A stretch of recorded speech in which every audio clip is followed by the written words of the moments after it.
باللہ من الشیطان الرجیم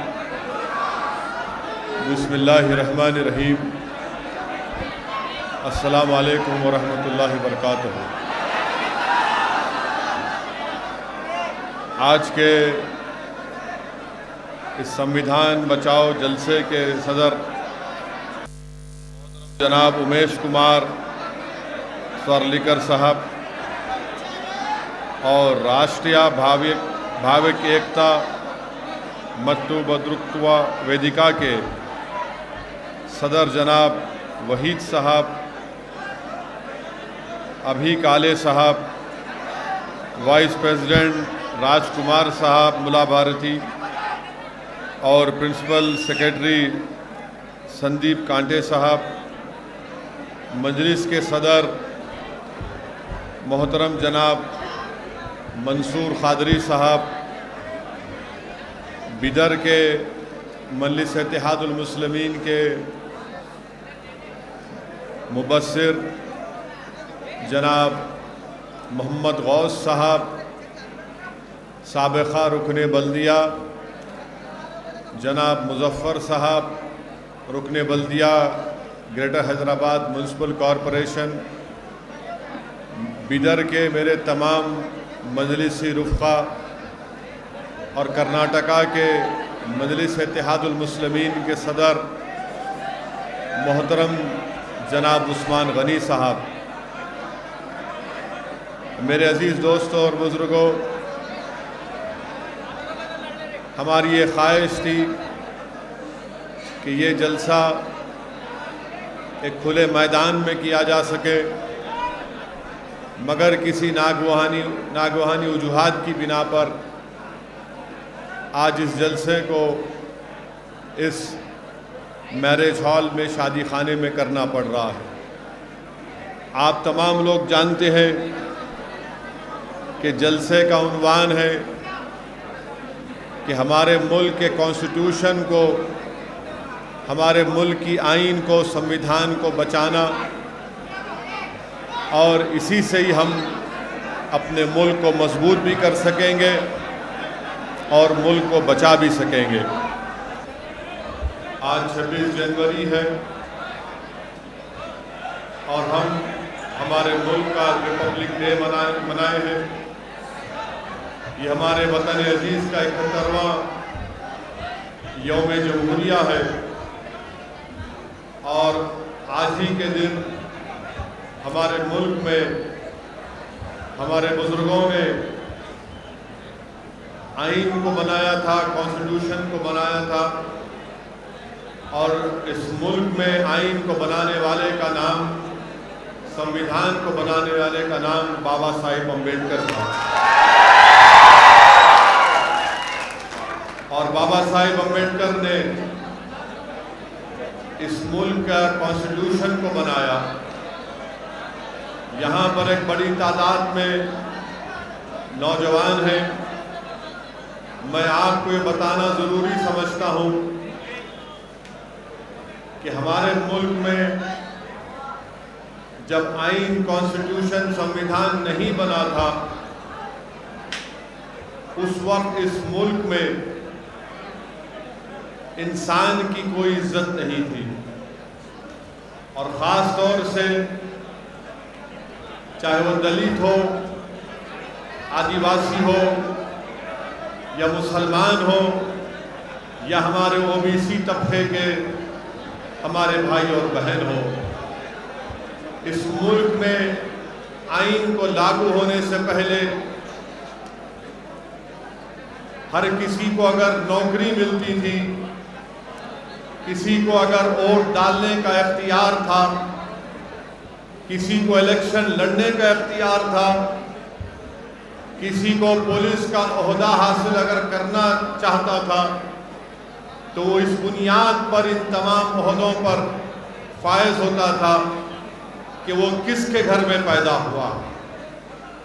اگر اس کی پیدائش اعلیٰ ذات کے گھر میں ہوئی، اگر اس کی پیدائش ایک دولت مند کے گھر پر ہوئی، تو اسی کو ووٹ ڈالنے کا اختیار تھا، اسی کو الیکشن لڑنے کا اختیار تھا، اسی کو ہی پولیس کا یا کلیکٹر کا عہدہ مل سکتا تھا، اور اس ملک میں 1000 سال تک دلتوں پر ظلم ہوا، ان کو انسانوں کی نظر سے نہیں دیکھا گیا۔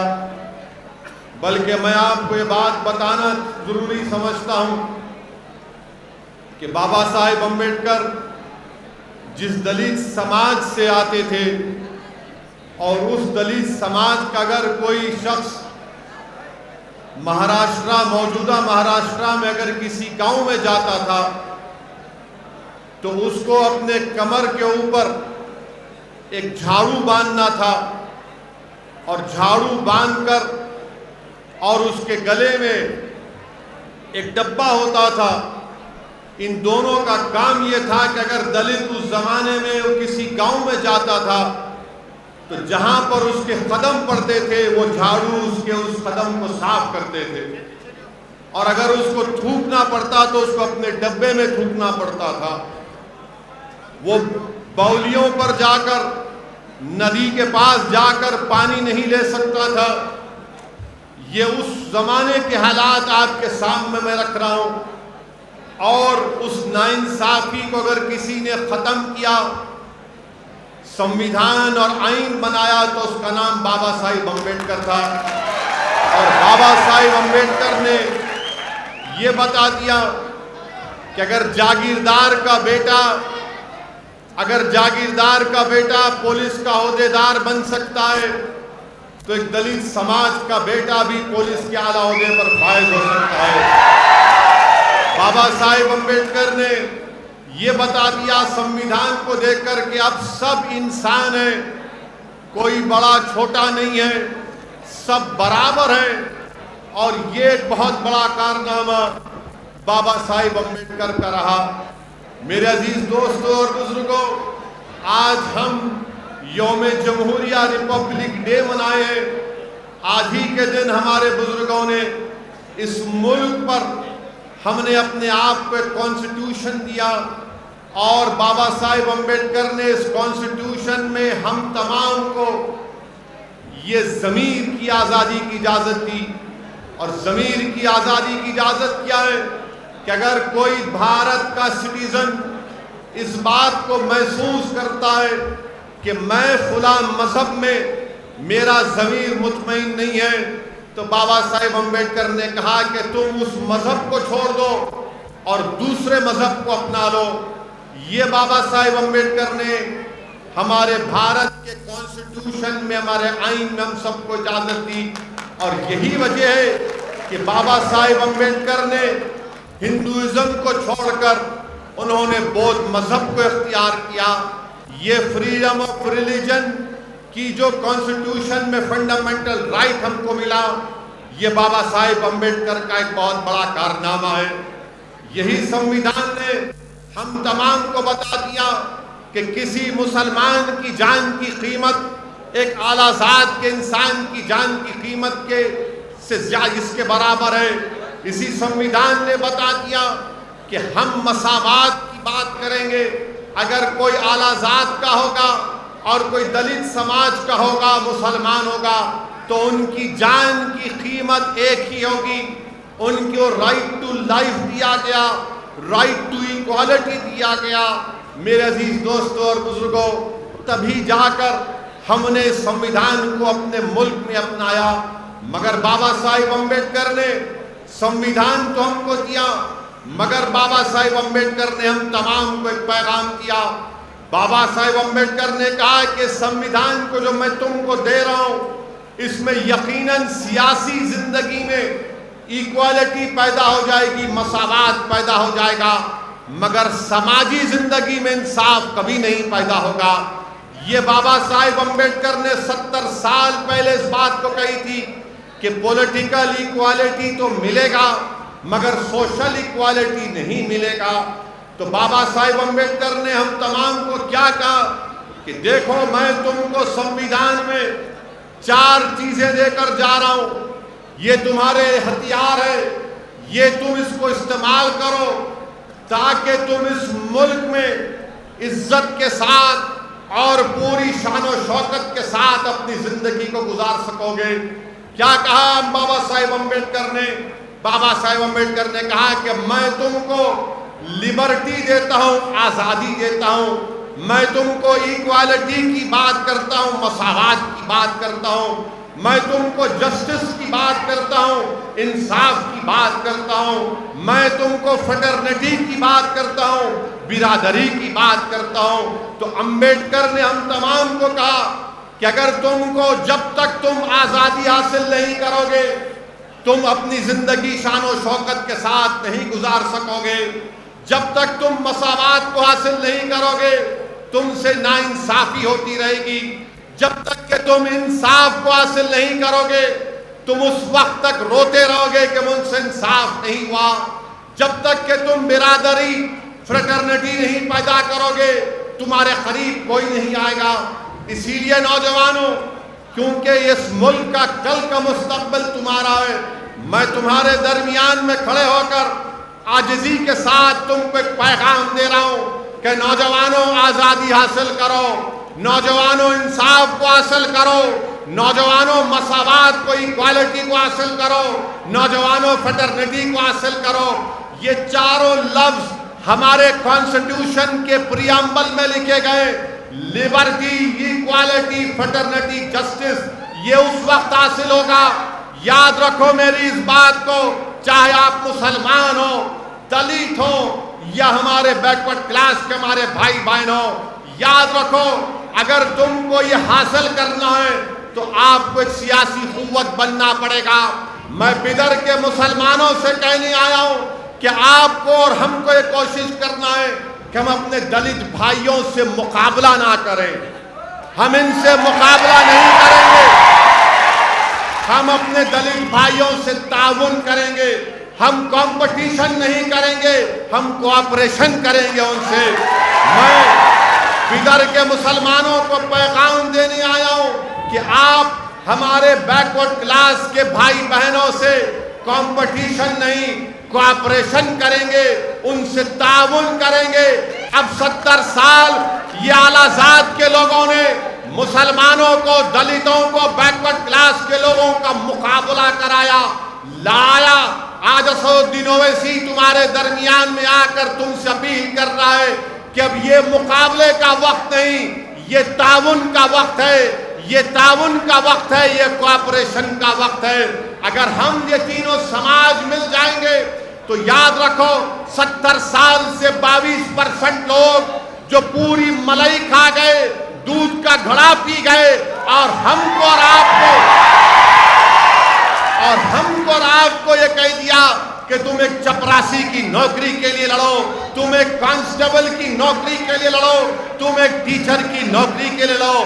آج میں آپ سے اپیل کر رہا ہوں کہ جس دن اس ملک میں، اس ملک کا مسلمان دلت مسلمان کو سمجھے گا، اس ملک کا مسلمان دلت سماج کی تکلیف کو سمجھے گا، اس ملک کا مسلمان جب ہمارے بیکورڈ کلاس کے بھائی اور بہنوں کی تکلیف کو سمجھے گا، جب بدر کا مسلمان اپنی اولاد کو، اس کی تکلیف کو، اس کے مستقبل کو، جس کے بارے میں فکر مند رہتا ہے، میں آپ سے اپیل کر رہا ہوں کہ ویسے ہی تکلیف آپ کو اپنے دلت بھائیوں کے بچوں کے تعلق سے سوچنا پڑے گا، ہمارے بیکورڈ کلاس کے بھائی اور بہنوں کے بارے میں سوچنا پڑے گا، اس لیے کہ ہمارے کانسٹیٹیوشن میں لبرٹی، ایکوالٹی، فریٹرنیٹی اور جسٹس کی جو بات کہی گئی ہے وہ اسی وقت ہوگا میرے عزیز دوستوں اور بزرگوں جب ہم تعاون کریں گے، جب ہم لوگ کوآپریشن کریں گے، تبھی جا کر ہم یہ تمام چیزوں کو حاصل کر سکیں گے۔ یاد رکھو نوجوانوں، یاد رکھو نوجوانوں، اگر ہم علیحدگی کی دیواریں اٹھاتے رہیں گے دلت سماج کے خلاف، اگر ہم علیحدگی کی دیواریں، نفرتوں کی دیواروں کو بلند کرتے رہیں گے ہمارے بیکورڈ کلاس کے بھائی اور بہنوں کے خلاف، تو کبھی بھی انصاف نہ مسلمان کا ہوگا، نہ دلت کا ہوگا، نہ بیکورڈ کلاس کا ہوگا۔ آج حالات اور وقت کا تقاضا یہ ہے کہ تینوں سماج کو مل کر بابا صاحب امبیڈکر کا جو خواب ہے کہ تم کو لبرٹی، ایکوالٹی، فریٹرنیٹی اور جسٹس کو حاصل کرنا ہے، میں ادھر کے دلت سماج کے ذمہ داروں کی موجودگی میں کہہ رہا ہوں کہ بھارت کی پارلیمنٹ میں دلت بھائیوں اور بہنوں کے لیے پارلیمنٹ کی سیٹوں کی ریزرویشن ہے، 100 سے زیادہ سیٹ ریزرو ہے۔ مگر بابا صاحب امبیڈکر نے ان لوگوں کے بارے میں کیا کہا تھا؟